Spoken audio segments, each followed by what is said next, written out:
수반인데 말을 하지 않으려고 하다가 이거 해도 너무한다 라고 해서 한번 지적을 한번 했어요. 욱해서 한 거 아닙니다.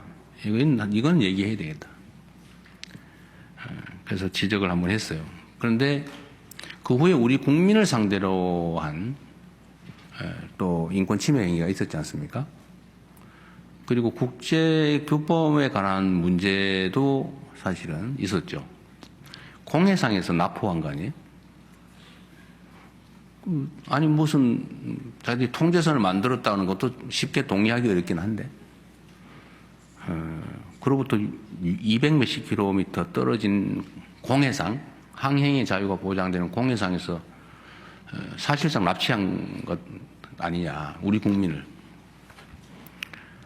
그 점에 대해서 우리가 문제 지적을 안 할 수가 없고, 또 더군다나 거기다가 쉽게 납득할 수 없는, 용인할 수 없는 인권 침해 행위가 있었다는 거 아닌가요? 그래서 이건 주권의 침해이기도 하고 국제규범 위반이기도 하고 인권 침해이기도 해서 저희가 문제 지적을 한 겁니다. 이란 추정이죠. 이건 지금 현재는 확정된 건 아니에요. 예를 들면 미국과 이란 사이 전쟁을 벌이고 있는 수역에서 우리 배가 피격을 당했는데 그게 묘하게 여러 가지 복합적인 요소, 복잡한 요인들이 있어요. 그런데 어쨌든 확인된 거는 이란산으로 확인되는 비행 물체, 미사일로 추정되는 물체로부터 배가 피격을 당했다. 우리 배가. 근데 또 이란은 부인해요. 그런 일 없다고. 원래 의도를 가지고 공격했으면 내가 했다고 선언하겠죠. 근데 의도를 가지고 한 건 아닌 건 확실해요. 그러니까. 그래서 어쨌든 이란산 미사일로 확인이 됐기 때문에 일부러 쐈는지 우리를 겨냥한 것인지 우발적으로 벌어진 일인지 아무 데나 쐈는데 맞았는 건지. 근데 그것도 보통 미사일에 맞으면 침몰해야 되잖아요. 살짝 터진 정도에 불과해. 이게 좀 이상해요. 어쨌든 여러 가지 요인들이 있어서 그러나 우리로서는 확인은 이란산 미사일로 판단되기 때문에 엄중하게 항의하고 재발 방지 대책을 요구했습니다. 어쨌든 아니라고 하니까 지금도 계속 우리는 그래도 당신들 것일 가능성이 많으니까 그리고 당신들의 관련이 있어 보이는 수역에서 발생한 일이니까 엄중하게 항의하고 다시는 이런 일이 생기지 않게 하라라고 요구했습니다. 앞으로도 이런 유사한 일이 벌어질 수 있는데 저는 우리 대한민국의 주권, 우리 대한민국 국민들의 인권, 그리고 최소한의 국제 규범이 훼손되거나 침해되지 않도록 하려고 합니다. 네. 이제 다시 국내 언론인 여러분들의 질문을 좀 받아보겠습니다. 네, 가운데 SBS 강청환 기자님. 네, SBS 강청환 기자라고 합니다. 지난주에 그 6월 3일 지방선거가 있었는데요. 마침 대통령님의 취임 1주년을 즈음해서 열린 선거이기도 했고, 그 숫자로 따지면 이제 여당인 민주당이 이겼다는 평가가 있었지만 또 한편으로는 국민들이 어느 한쪽에 완승을 주지 않았다라는 평가도 있었습니다. 대통령께서는 이 선거 결과를 어떻게 평가하시고, 그리고 그 결과가 앞으로 이 국정기조에 어떤 변화라는 게 뭐 줄 수 있다면 좀 어떻게 생각을 하시는지 여쭙고 싶습니다. 사실 제가 이 질문은 뭐 피할 수 없는 거여서 고민을 되게 많이 했어요. 뭐라고 이렇게 얘기를 해야 되나. 우리의 정확한 판단은 무엇인가. 일단 일반적인 말씀을 좀 드리겠습니다. 제가 이제 민주당 당대표를 했잖아요. 그때 제가 우리 당원들에게, 국민들에게 이런 말씀을 드렸습니다. 이기는 민주당을 만들겠다. 그리고 유능한 민주당이 되겠다. 강한 민주당이 되겠다. 이 세 가지 말씀을 드렸어요.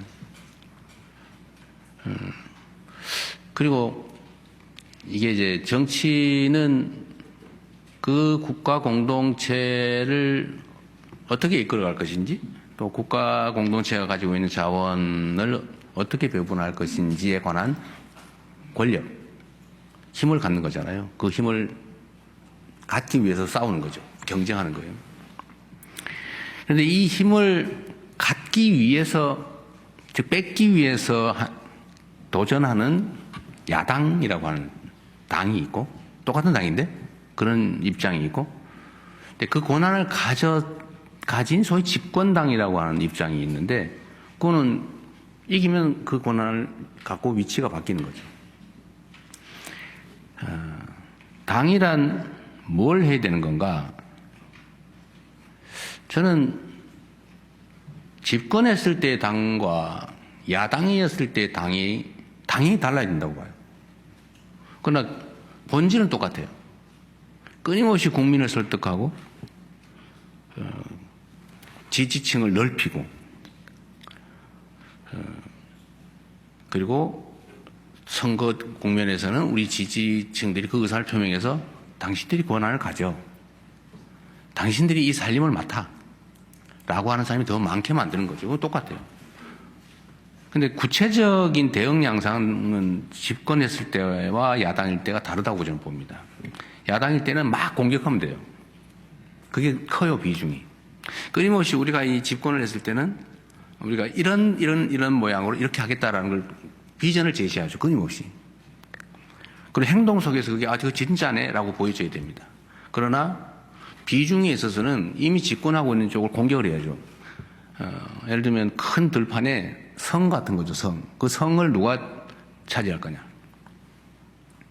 성벽을 기어 오르고 성을 차지하는 공격하는 입장하고 성을 지키는 입장은 방식은 완전히 다르죠. 끊임없이 자신들의 지지 계층을 넓혀야 되는 것은 정당의 운명이죠. 그런데 집권 당이 되면 저는 구체적으로 예를 든다면 야당은 창을 잘 써야 돼요. 잘 찔러야 돼요. 그런데 여당은 그릇이 돼야 됩니다. 아, 걱정하지 마세요.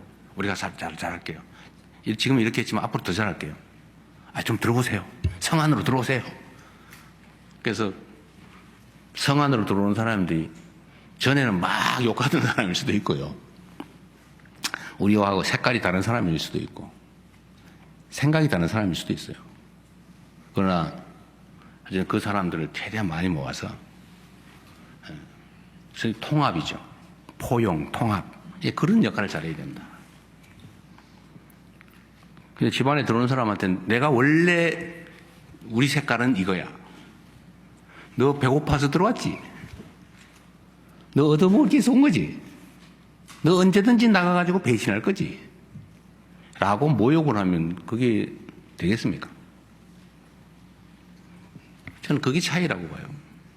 그러나 야당일 때는 흩어지면 안 되니까 최대한 결속을 시켜서 대오를 유지하고 공격을 잘하면 되죠. 그게 크죠. 비중이. 그것만 하면 되는 게 아니라. 어쨌든 저는 여당과 야당의 차이, 집권당과 도전하는 야당의 차이는 그런 거라고 봅니다.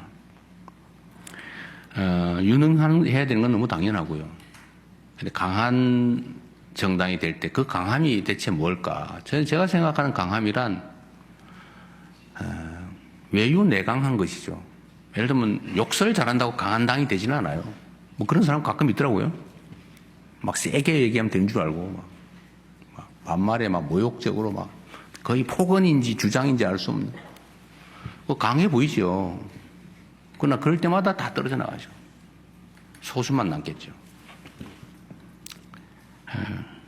그건 강한 게 아니다. 진짜 강한 거는 바다 같은 거라야 되는 거죠. 다 받을 수 있어야죠. 다른 건 원래 당연한 거야 라고 생각해요. 아니 뭐 쌍둥이도 다른데 이해관계를 달리하는 사람들 또는 이념과 가치가 다른 살아온 과정이 다른 사람들이 어떻게 똑같을 수 있겠어요. 다른 게 너무 당연하지. 근데 그 다름을 막 강조하면 다 적군되죠. 똑같은 사람 찾으면 결국 나밖에 안 남아요. 다 다르잖아요. 끊임없이 같은 점을 찾으려고 노력해야 되고 저는 그게 정치라고 봅니다. 특히 집권을 했을 때는 더더욱 그래야죠. 뭐 과격한 표현이나 색채를 구분한다든지 사상 검열을 한다든지 이해관계를 가지고 모욕한다든지 이래버리면 안 된다는 게 제 생각이에요. 그럼 이겼냐 졌냐 그건 뭐 기준에 따라 다 다르죠. 숫자가 과반이 넘으면 이긴 건가 10개를 넘으면 이긴 건가 그럼 기준 따라 다 다르죠. 판단 주체 기준 따라 다 다릅니다. 근데 이길 거를 졌다 또 이겨야 되는 곳을 졌다고 하면 그 문제가 다르죠. 최소한 성공은 아니죠. 난 정말 제가 원래 그 정치 선거에서 중립해야 되잖아요. 근데 표정은 중립이 잘 안 되더라고. 중립하려고 노력했어요. 이해가 안 돼요. 그런 장면들이 많이 있죠. 근데 이것도 결국은 국민들의 경고라고 생각합니다. 뭐 경고를 받아들이는 입장에 따라 좀 다를 수 있겠죠. 그러나 제 입장에서는 비가 안 와도 그건 대통령 책임이라고 생각해요. 모든 것을 다 어떤 상황이 벌어져도 그에 대해서 책임을 느껴야 됩니다. 비 안 오는 건 뭐 주님의 뜻이거나 아니면 엘니뇨 때문이지. 꾸디견제 때문에 내 때문이냐. 선관위가 저렇게 사고 쳤는데 나하고 상관없어. 법률적으로 내가 통제할 수 없는 하면 안 되는 곳이니까 나 아무 상관없어. 라고 할 수 없는 거죠. 대한민국에서 벌어지는 모든 문제는 제가 감당해야 될 몫입니다. 그리고 거기에 대해 대책을 만들어내야 되고 어떻게든지 시정해야 되고 지방선거에 대해서도 저는 도대체 납득할 수 없는 상황이 벌어지긴 했지만 그조차도 우리 국민이 저에게 또는 이 정권에 주는 경고다. 더 낮은 자세로 더 겸손해야 된다. 그런 거 있지 않습니까? 국민은 하늘이죠. 저는 실제 그렇다고 생각해요.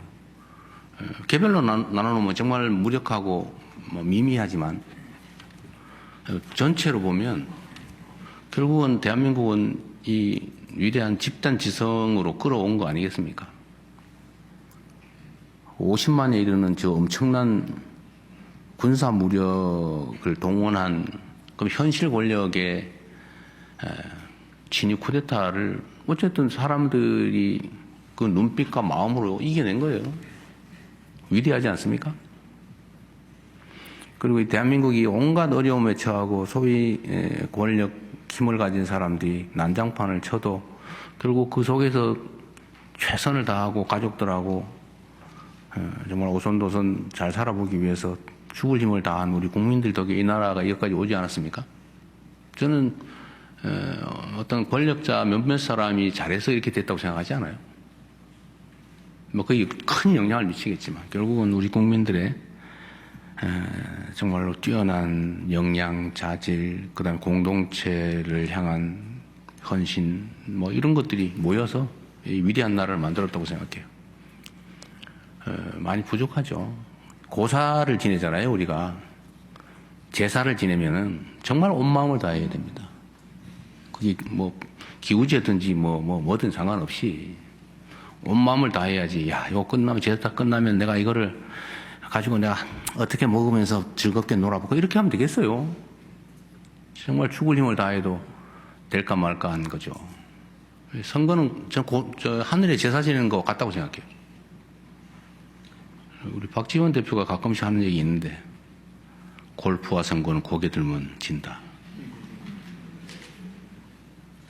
더군다나 이게 국가 운명을 놓고 이 수천만 명이 고민하고 있는 이 상황에서 정말 마음 내려놓고 겸손한 자세로 죽을 힘을 다하는 거하고 딴만 먹은 거 완전 다릅니다. 우리는 옆에 있는 사람을 속일 수 있다고 생각하지만 1억 개의 눈과 귀를 가지고 5천만 개로 말하는 이 거대한 지성체들은 속일 수 없어요. 다 보고 있습니다. 다 듣고 그리고 어느 순간 행동하죠. 그래서 제가 국민들이 역시 무서운 존재구나 그 생각을 하게 됐어요. 저도 사실은 너무 쉽게 생각한 측면도 있습니다. 아니 뭐 이렇게 열심히 했고 내가 뭐 나쁜 짓 한 것도 아니고 최소한 뭐 버리게 하겠어라는 마음이 없었던 건 아니에요. 그러나 그 마음 다 버리고 정말 마지막 한순간까지 단 한 명의 주권자까지도 정말 죽을 힘을 다해서 온정성을 다해서 말씀드리고 설득하고 하겠다는 마음이 부족했지 않았나 저부터 그런 생각이 들었습니다. 좀 더 열심히 해야 되겠다는 생각이 들더군요. 하여튼 한 2, 3일은 저도 상태가 별로 그렇게 좋지 않았어요. 결론은 나의 부족합니다. 그런 생각이 있습니다. 국정기조는 바뀔 게 없어요. 그리고 좀 더 열심히 해야 되겠다는 생각이고요. 정치적 요소나 이런 것보다는 그냥 주어진 권한을 가지고 할 수 있는 최대치를 지금보다는 더 해야 되겠다. 더 빠르게, 더 힘들여서 해야 되겠다는 생각이 들었습니다.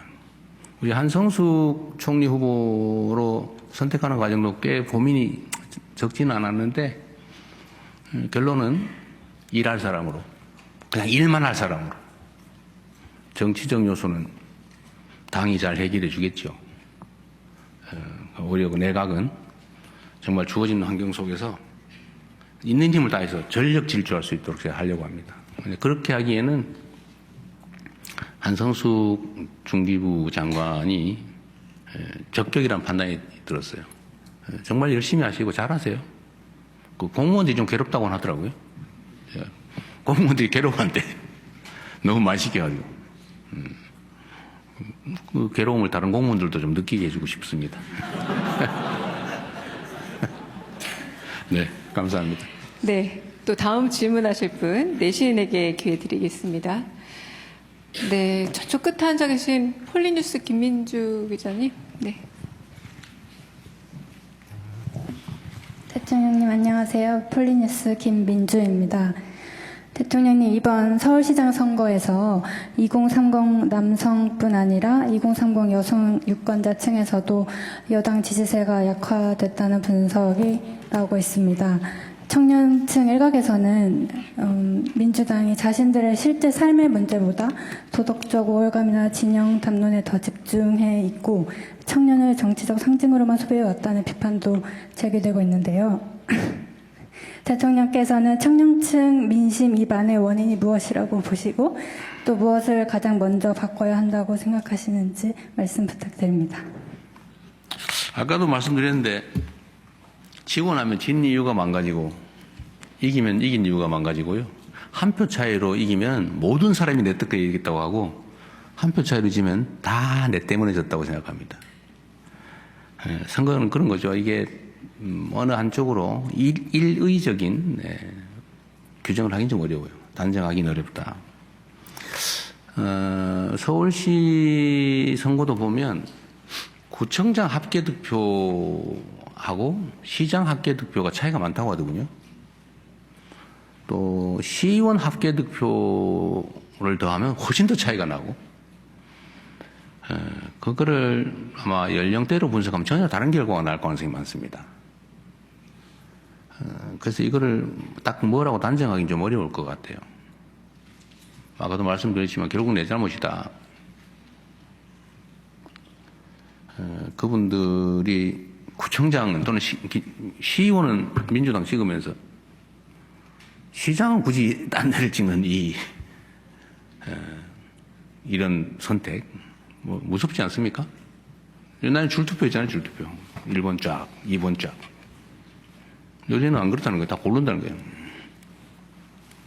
이런 사람이 많다는 거죠. 한 명 한 명을 무서워해야죠. 뭐 그건 당에서 분석하지 않을까 싶습니다. 네. 네, 이제 마지막으로 좀 분야를 바꿔보겠습니다. 사회, 문화, 기타 분야입니다. 이따가 또 추가 질문 마음대로 기회가 하는 걸로. 또 따로 있습니다. 네. 네, 그래서 먼저 이제 국내 기자분들 좀 뒤쪽으로 가서 질문을 받아보도록 하겠습니다. 네, 전라일보 최홍원 기자님. 안녕하십니까. 전라일보의 최홍은 기자입니다. 아, 전라일보. 네. 네. 지방지군요. 네, 그렇습니다. 대통령께서는 취임 이후 줄곧 지방주도 성장, 균형 발전에 대해서 강조를 해오셨습니다. 그간에 각 지역의 전북 지역에서도 새만금에 대한 35년간 정체됐던 일들이 조금씩 풀리는 것 같아서 이제 도민들도 굉장히 기대가 큰데요. 전북뿐만이 아니라 각 지역에서 앞으로 진행되어야 될, 그리고 오늘 그 모두 발언에서 말씀하셨듯이 구체적인 내용들을 발표할 것이다라고 말씀하셨는데, 좀 어떤 방향성인지 조금 더 구체적으로 말씀을 네. 해주시면 감사하겠습니다. 네. 제가 전북 얘기를 하면, 전북은 아니고 전라일보는 어디 있는 거예요? 광주? 전북이에요? 전북 도민들은 그런 생각을 한다고 하더군요. 수도권 집중에 따라서 지방차별을 1차로 받고, 영호남 차별에 따라서 2차 차별을 받고, 호남 그러면 전남 광주만 호남에다 몰빵을 해서 3차 차별을 받는다 이렇게 얘기를 하더군요. 그 소외감이 상당히 큰 것 같아요. 제가 대선 때도 그러고 왜 전북을 먼저 갔다 이제 전남 광주를 가면 왜 지나가는 길에 들르냐 이렇게 얘기하고요. 그래서 제가 바꿔봤어요. 전남 광주 먼저 갔다 전북에 왜 오는 길에 들르냐 이렇게 얘기하고요. 그래서 제가 그래서 안 되겠다 이래가지고 3, 4일 간극을 두고 따로 갔는데 이러고 왔다 다시 가고 그랬는데 그래도 선후에 따라서 왜 들러가냐 왜 가는 길에 들르냐 그렇게 얘기를 하더라고요. 이게 소외감이죠. 그래서 소외감이 참 크구나 그 생각이 들었어요. 우리나라 지방이 겪는 대체적인 어려움이죠. 다 그리다. 그렇다 뭐 전남 광주가 그럼 2차 차별만 받아가지고 뭐 엄청 좋냐 그것도 아니에요. 그러면 영호남 차별에 따라서 덕받던 영남은 그럼 좋냐 또 아니에요. 뭐 예를 들면 대구 같은 경우는 영내 총생산인가 뭐 그게 23년째 꼴등이라고 하더라고요. 열심히 뭐 보고 받았다는데 과거 한때는 어땠는지 몰라도 지금은 어쨌든 20몇 년 동안 꼴찌래요 꼴찌. 화나겠죠. 그래서 일단 수도권과 지방의 균형을 찾아야 되겠고 또 영남과 호남 그럼에도 불구하고 영남보다 호남이 훨씬 더 나쁜 상태예요 지금도. 그건 사실이죠.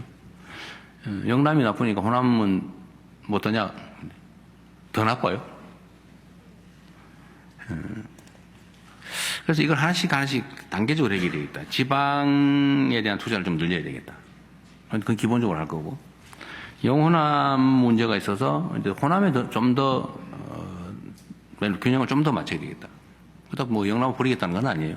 비중을 조금 호남에 좀 더 해야 되겠다.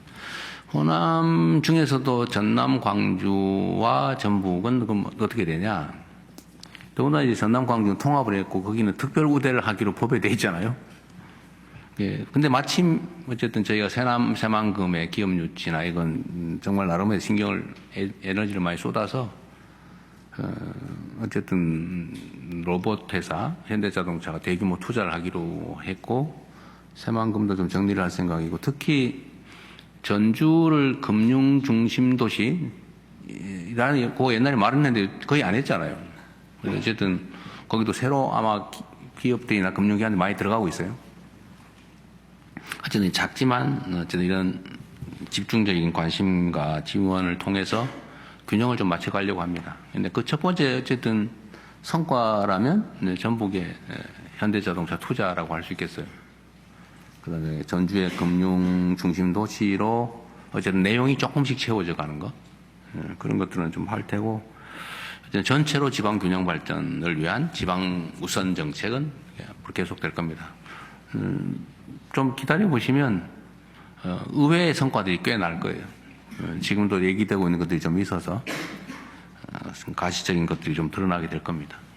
1년 동안 어쨌든 뭐 여러 가지를 했지만 지역 균형 발전을 위한 또 지역의 기업 유치나 또 지역의 인프라 구축 뭐 이런 부분들은 많이 신경을 써서 조금씩 결과들이 나오고 있습니다.